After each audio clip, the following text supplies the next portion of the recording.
می‌دانید که شما با 20 میلیون لیره درآمد سالیانه ثروتمندترین پاشای امپراتوری عثمانی هستید. شاید، ولی منظور من این نیست. برایتان توضیح دادم که با وجود کوشش‌های پی در پی که با صمیمیت برای نزدیکی با انگلستان به عمل آوردم، این کشور حاضر نشد با اتحادی اقتصادی یا سیاسی استقلال مصر را ولو غیر مستقیم به رسمیت بشناسد. همه تلاش‌های من بدون پاسخ ماند. در این باره آخرین نامه وزیر جنگ عثمانی به سرهنگ میست کاملاً صریح و روشن است. آنگاه محمد علی مضمون نامه یاد شده را از حفظ قرائت کرد.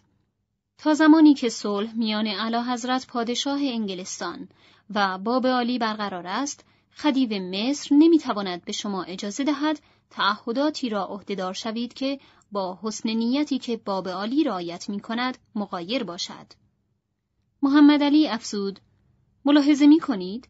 اگر من مورد پشتیبانی انگلستان قرار داشتم، می توانستم در برابر باب عالی قد علم کنم و استقلال مصر را اعلام نمایم، ولی اکنون باید رفتار عاقلانه در پیش گیرم و پشتیبان دیگری بیابم. یعنی فرانسه؟ در این خصوص با دروتی گفتگو کردم. اگر وی اختیار داشت تا کنون موافقتنامه امضا شده بود. ضروری است بدانم که این کشور قصد دارد چه نقشی بازی کند. ناپلئون در اوج افتخار است و اعتبار فراوان دارد. سقوط سلطان سلیم سوم بهانه‌ای به دست او داد که امپراتوری عثمانی را فدای نزدیکی فرانسه و روسیه کند. بیم دارم که قراردادی که به تازگی میان این دو کشور امضا شده و امپراتور فرانسه را با تزار الکساندر اول متحد ساخته است، این جهانگشای حرفه‌ای را برانگیزد تا عملیات جدیدی را آغاز کند که یک بار دیگر مصر هدف آن باشد و حتی بخواهد استانبول را نیز تصرف کند. پاورقی قرارداد تیلسیت در 7 ژوئیه 1807 منعقد شد. علت اینکه این احتمال را در نظر می‌گیرید چیست؟ پاره اطلاعات به دستم رسیده که بر اساس آنها میان پاریس و پترزبورگ این مسئله مطرح شده است که فرانسه از طریق امپراتوری عثمانی به آسیای مرکزی و هند لشکرکشی کند. ناپلئون شخصی به نام سرهنگ بوتن را مأمور شناسایی خانات وحشی این منطقه کرده و قصد دارد این کار را با تصرف مصر و سوریه تکمیل کند. من همکنون با ممالیک ملعون و انگلیسی ها مسئله دارم و قادر نیستم با خطری اضافی رویارو شوم. شما در پاریس دوستانی در میان مقامات عالی رتبه دارید. اطمینان دارم که خواهید توانست اطلاعاتی ارزشمند از آنان کسب کنید که به کمک آنها بتوانم اوضاع را روشن‌تر ببینم. مایلید من چه وقت عزیمت کنم؟ هرچه زودتر بهتر. احساس می‌شد که ماندرینو دستخوش آشفتگی فکری شده است. محمد علی پاشا گفت: این مسافرت موجب ناراحتی شما شده است یا دور شدن از قاهره؟ کنایه در این جمله آشکار بود. بسیار خوب والا حضرت، من به پاریس عزیمت خواهم کرد. غیر از این از شما انتظار نداشتم ریکاردو. محمد علی میتواند حق شناس باشد. باید درک کنید که در این زمان بیش از هر وقت به شما نیاز دارم. سپس با لبخندی معنیدار افزود: همانطور که شما به من نیاز دارید. هرچند ما هدفی واحد را دنبال نمی کنیم. راستی، حال که گلهای ارکیده واکنشی مطابق انتظارتان ایجاد نکرده است، قصد دارید چه بکنید؟ ماندرینو بدون تردید پاسخ داد: پنبه‌های شهرزاد را بخرم والا حضرت. چرا تعجب می کنید خانم شدید؟ من که به شما گفته بودم برای بازدید پنبه‌کاری شما خواهم آمد. شهرزاد تردید داشت در را به صورت مرد ونیزی بکوبد یا چند فحش آبدار نثارش کند، ولی در نهایت شگفتی دریافت که کلمات زیر از دهانش خارج می شود. بفرمایید داخل شوید، ولی گمان نمی کنم معامله ما سر بگیرد. شهرزاد از ماندرینو دعوت کرد که در تالار پذیرایی که به تازگی بازسازی شده بود بنشیند. مرد ونیزی نگاهی به در و دیوار افکند و گفت: عالی است، تبریک میگویم. شهرزاد تعارف را نشنیده گرفت و پرسید: میل دارید چیزی بنوشید؟ در این هوای گرم از یک شربت خنک بدم نمی آید، البته اگر داشته باشید. زن جوان تا آستانه در رفت و دستهایش را به هم کوبید و با صدای بلند گفت: زنوبه! خدمتکار گویی بر اثر سحر و جادو بیدرنگ پدیدار شد. شهرزاد دستور داد: شربت آبلیمو. ماندرینو با تعجب پرسید: خودتان چیزی نمی نوشید؟ شهرزاد با سر پاسخ منفی داد و بیدرنگ افزود: خیلی اتفاق می افتد که مبادرت به چنین کاری کنید. چه کاری؟ زنان را ارکیده باران کنید. ماندرینو با دست پاچگی پاسخ داد: خدا می داند که نه. می دانید این کار چقدر دشوار است، ولی من این دشواری ها را پشت سر گذاشتم. حال که درباره گلهای ارکیده سخن گفتید، بگویید آیا سفر را به خوبی تحمل کردند؟ نگران نباشید، مانند این بود که آنها را دیروز چیدند. لبخندی رضایت‌آمیز بر لبان مرد ونیزی نقش بست. شهرزاد گفت: ولی در این میان موضوعی هست که مایلم روشن شود. از کجا می دانستید که سال روز تولد من است؟ بر حسب تصادف. بس کنید آقای ماندرینو، راستش را بگویید. مگر شما در همان روزی که دختر بزرگ خدیو به دنیا آمده است متولد نشده اید؟ فهمیدم.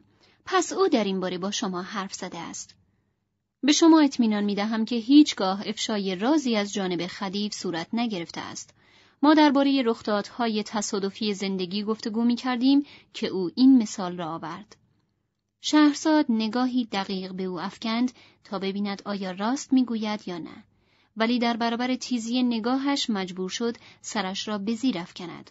ماندرینو به تالار پذیرایی اشاره کرد و گفت: عجیب است، دیدن این تالار این احساس را به انسان می دهد که شما هیچگاه در این خانه اقامت نکرده اید. همه چیز بوی نوئی می دهد، اما دروتی می گفت که شما از بدو تولد در اینجا اقامت داشته اید. پس از محمد علی حال نوبت دروتی شد. تصور نمی کنید که شما آقایان خیلی درباره من حرف می زنید؟ چه انتظاری دارید؟ این روزها موضوعاتی که برای گفتگو اهمیت داشته باشد روز به روز نایابتر می شود. او وقاحت و دریدگی همیشگی خود را باز یافته بود. شهرزاد با غیظ پاسخ داد: گوش کنید ماندرینو، نمیدانم منظورتان چیست. ورود زنوبه باعث شد جوش و خروش شهرزاد فروکش کند. خدمتکار شربت را در برابر مرد ونیزی نهاد و پس از آن که نگاهی کنجکاوانه به او افکند خارج شد. شهرزاد سخنانش را پی گرفت: در هر حال از بابت گلها از شما تشکر می کنم، ولی خیال نکنید که هدیه شما هر قدر گرانبها باشد خواهد توانست احساساتم را در مورد شما تغییر دهد. ماندرینو جرعه‌ای از شربت نوشید و برای لذت بردن از طعم آن چشمهایش را برهم گذاشت. پس از آن که جرعه‌ای دیگر نوشید با تندی اعلام کرد: از شما پوزش می‌طلبم.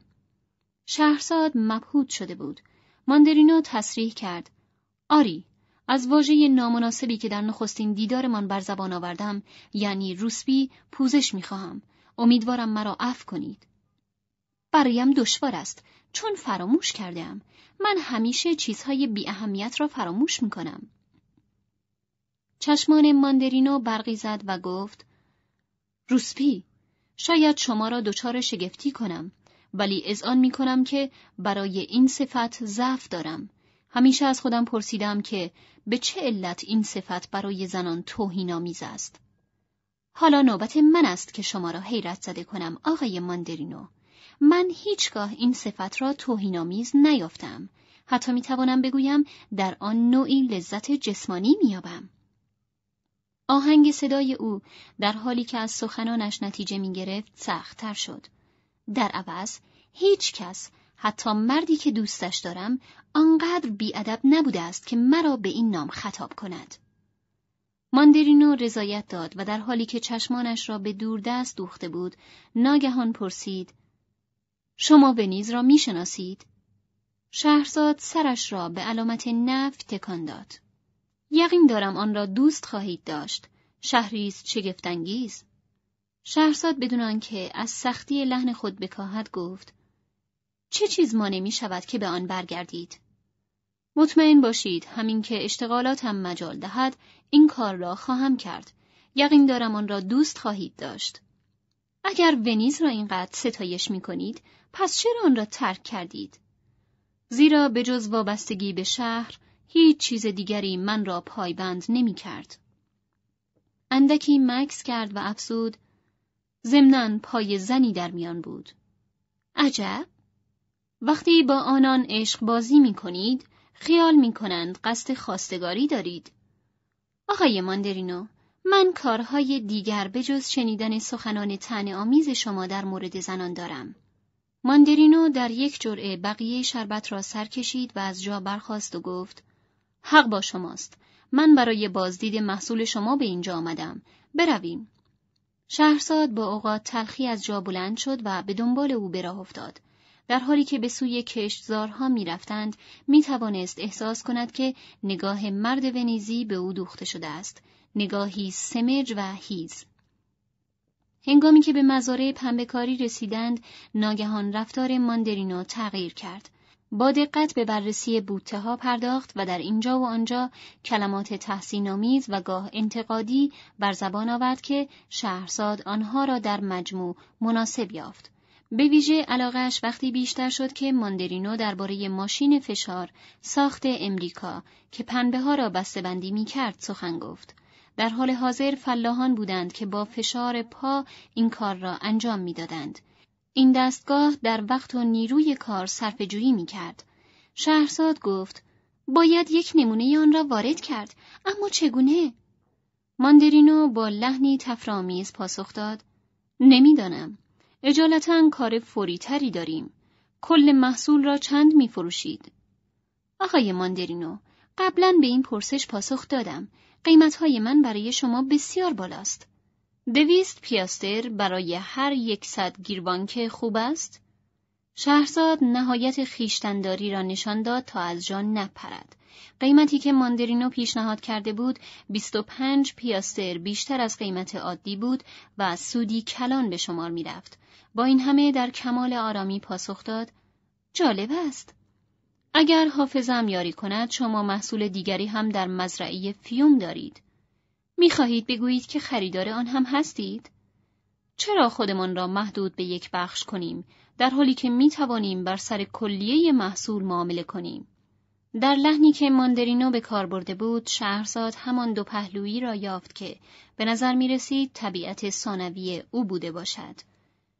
توجهتان را به این موضوع جلب می کنم که پنبه مزرعه گل سرخ به مراتب عالی‌تر از دیگری است.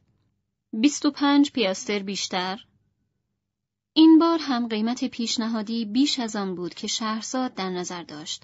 این پیشنهاد از جانب مردی که شغل اصلیش خرید و فروش پنبه بود و از قیمت‌های بازار اطلاع کافی داشت بسیار عجیب می‌نمود. شهرزاد با بدگمانی او را ورانداز کرد و گفت: من با عقاید شما درباره ساده‌لوحی زنان آشنا هستم، اما ساده‌لوحی بعضی از آنان کمتر است.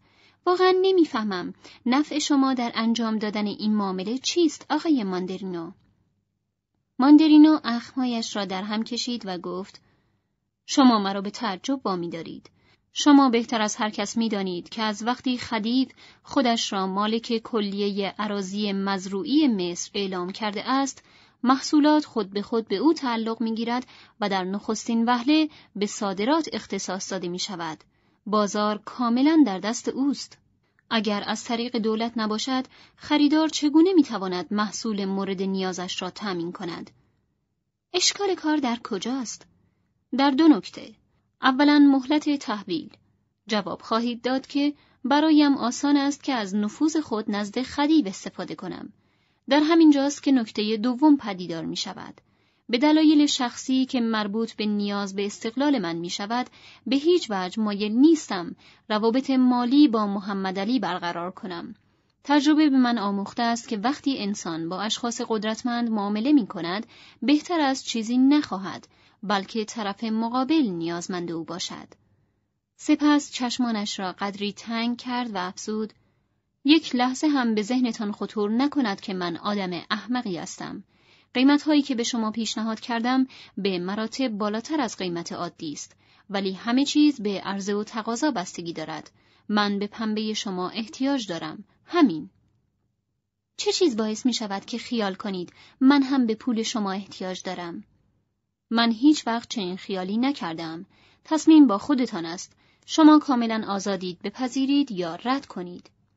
شهرزاد سرش را تکان داد. برای دلخور کردن ماندرینو هم شده بود، میلی مقاومت ناپذیر داشت که پیشنهادش را رد کند. این مرد او را آزرده می ساخت. اعتماد به نفس، پاسخ دادن به هر چیز، رفتار متکبرانه، احساس برتری که از او ناشی می شد، وی را ناراحت می کرد.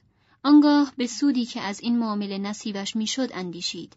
تردیدی وجود نداشت وضعی که محمدعلی به وجود آورده بود هم به نفع او بود و هم دشواری ایجاد می کرد. پیدا کردن بازرگانان مستقل کار آسانی نبود. این کار نیاز به شکیبایی و صرف وقت داشت. شهرزاد سرانجام اعلام کرد: بسیار خوب آقای ماندرینو، پیشنهادتان را میپذیرم. ماندرینو بیدرنگ پاسخ داد: در این صورت باید توافقمان را جشن بگیریم. چرخی به دور خودش زد و با سادگی بسیار افزود: شما را به پاریس خواهم برد. چه نظری دارید؟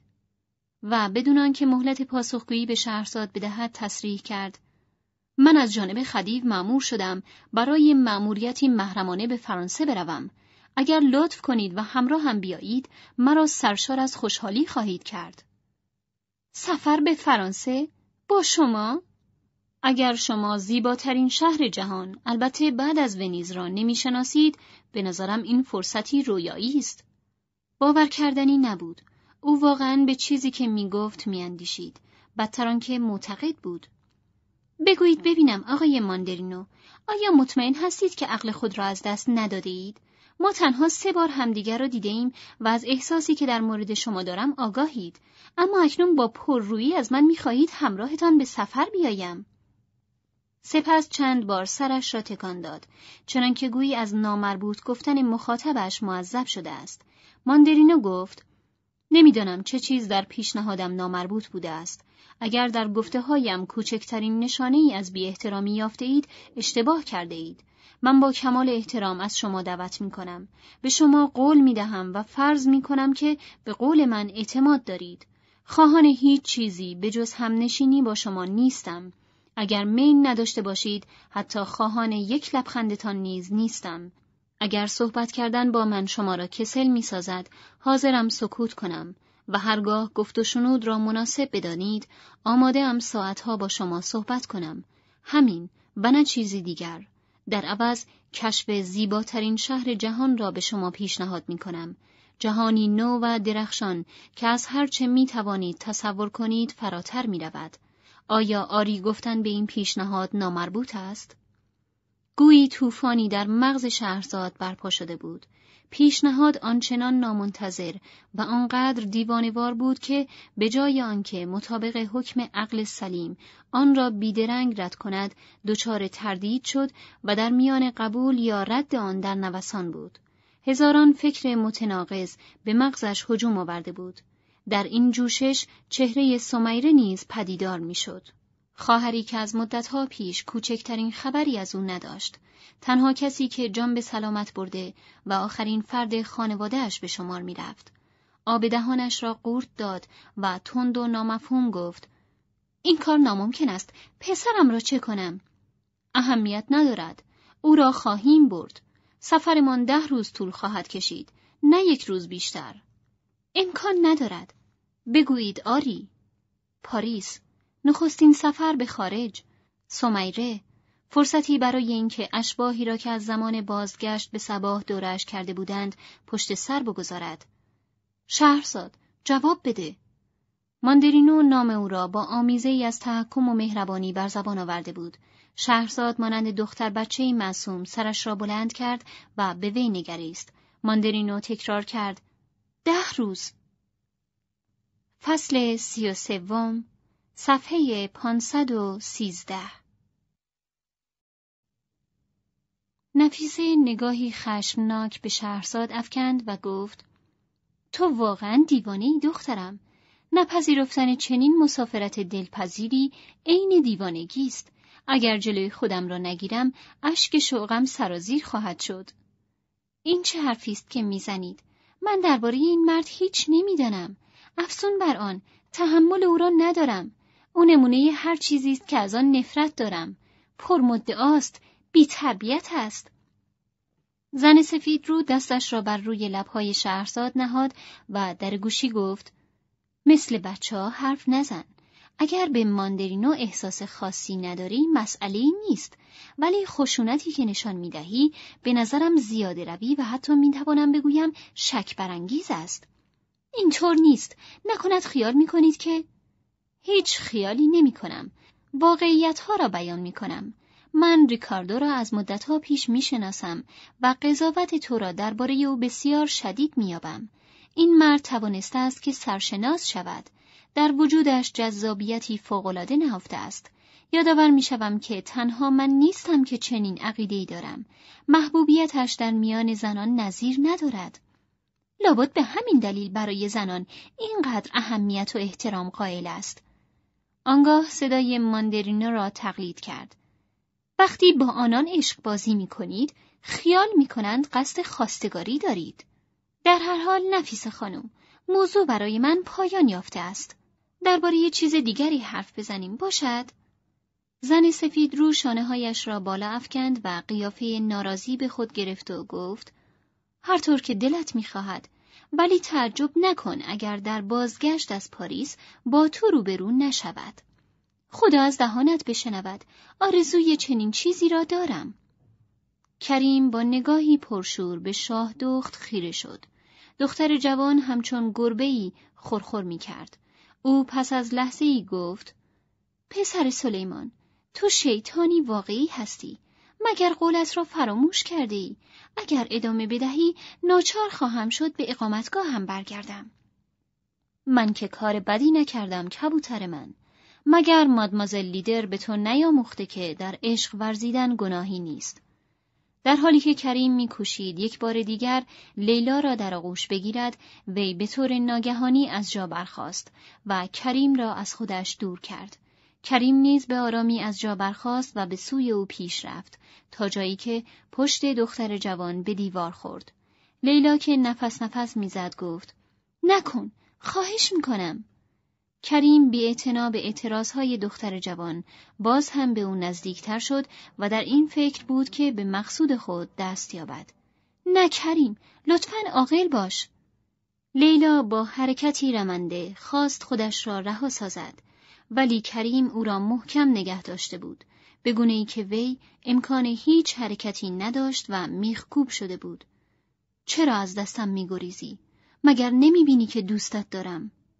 لیلا با حرکتی ناشیانه به زور خواست او را از خودش دور سازد. نه، شرم‌آور است، نباید. رفته رفته از مقاومت دختر جوان کاسته شد و او در حالی که کلماتی نامفهوم از جمله نام مادمازل لیدر را به زبان می آورد، به دنیایی دیگر قدم نهاد.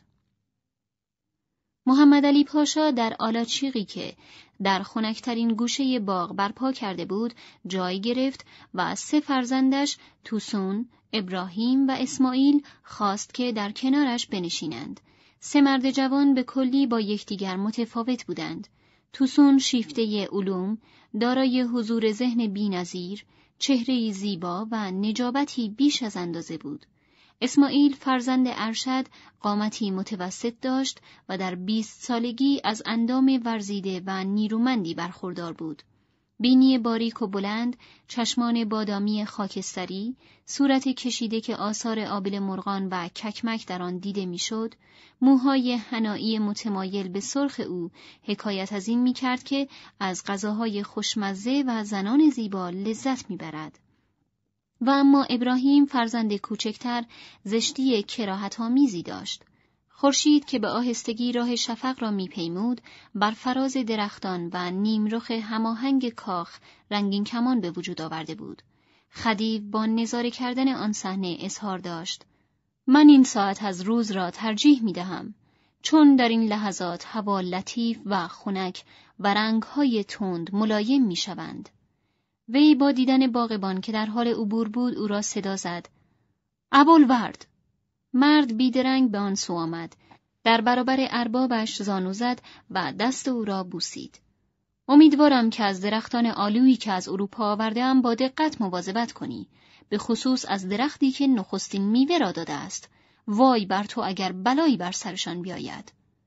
سرور من، هفته گذشته روی آنها توری کشیدم تا از گزند پرندگان در امان بمانند. من و همکارم مثل فرزندانمان از آنان مواظبت می‌کنیم. وقتی آلوها رسید، دقت کن که آنها را به موقع بچینی و بیدرنگ برای خوردن بیاوری. اوامرتان اجرا خواهد شد والا حضرت. خدیو با حرکت دست باغبان را مرخص کرد و خطاب به پسرانش اظهار داشت: در مورد گل و گیاه هر گونه احتیاطی جایز است. به عنوان مثال ماه گذشته دروتی توجهم را به یک بوته گل کوکب بسیار زیبا جلب کرد. دستور دادم آن را در جعبه بگذارند و در همینجا زیر آلاچیق در سایه درخت انجیر بکارند. آن روز بهتر بود زبانم را می‌بریدم. یک هفته بعد کوکب نیمه پژمرده و به شکل رقتباری بر روی ساقه‌اش خم شد. ابراهیم با خنده گفت: پدر، به خاطر دارم که به هنگام خشم دستور دادی ابوالورد را تنبیه کنند و 12 ضربه شلاق به او بزنند. باید اذعان کرد که پیرمرد بیچاره گناهی نداشت. او درباره خطرهایی که جابجا کردن گیاهان دارد پیشتر به شما هشدار داده بود. پس اطلاع نداری که پیرمرد بیچاره چند روز بعد به عنوان جبران خسارت چند هزار پرا دریافت کرد. این مطلب را هم نباید از نظر دور داشت. اسماعیل در این گفت و شنود مداخله کرد: در هر حال پدر، اطرافیانت در مورد گذشت و مهربانی تو متفق القولند. توسون گفته برادرش را تصحیح کرد: گذشت بیش از اندازه در مورد کسانی که خطایی به زیان ولی نعمت خود مرتکب می‌شوند منتهای بیفکری است. فرزندم، روزی خواهد رسید که خودت زمام امور را در دست بگیری. آن روز که ممکن است بیش از آنچه تصور می‌کنی نزدیک باشد، مایلم این نصیحت را فراموش نکنی که در عفو لذتی است که در انتقام نیست. مرد عاری از رحم و مروت مرد نیست. میدانی علت این که در روزهای اخیر یکی از مهمترین تصمیم‌های قضایی دوران زمامداری خود را گرفتم چیست؟ لابد می‌خواهی درباره فرمانی که حق مجازات بردگان و خدمتکاران را از اربابان سلب می‌کند سخن بگویی. از این پس مجازات اعدام باید طبق حکمی که به امضای شخص من رسیده باشد تایید شود. بدینسان یک داور بین متهم و قاضی و نیز فاصله زمانی سودمندی میان ارتکاب جرم و مجازات ایجاد می شود. ولی این نمونه‌ای بیش نیست. کسی که حکومت می کند باید صفات دیگری هم داشته باشد که از جمله آنها صداقت و درست رفتاری است. مثلا من هیچگاه با تسلیم شمار فراوان شورشیانی که به مصر پناهنده شده بودند به باب عالی موافقت نکردم. محمد علی چند لحظه ساکت ماند و آنگاه سخنانش را پی گرفت. احترام به عقیده مذهبی دیگران یکی دیگر از صفات کسی است که حکومت می کند. من آداب دینی اسلام را رعایت می کنم، ولی این کار مانع نمی شود که توقع داشته باشم مسلمانان نیز به مذاهب دیگر احترام بگذارند. کلیه مذاهب بدون تبعیض حق دارند از احترام برخوردار شوند. کافی است تعداد مسیحیانی که به آنان لقب و فرماندهی اعطا کرده‌ام از نظر بگذرانید تا در مورد صدق اظهاراتم شکی برایتان باقی نماند. پاورقی. بدینسان محمد علی با پیش‌داوری‌ها و انتقادهای افراد متعصب به مبارزه پرداخت و در این مورد شهامت زیادی از خود نشان داد. قبطی‌ها به تعداد زیاد در ادارات مالی و گمرکات استخدام شدند و پاره‌ای از آنان به مقامات عالیه رسیدند. ارمنی‌ها و یونانی‌ها نیز وارد دستگاه اداری خدیو شدند که در استفاده از توانمندی آنان تردید به خرج نداد.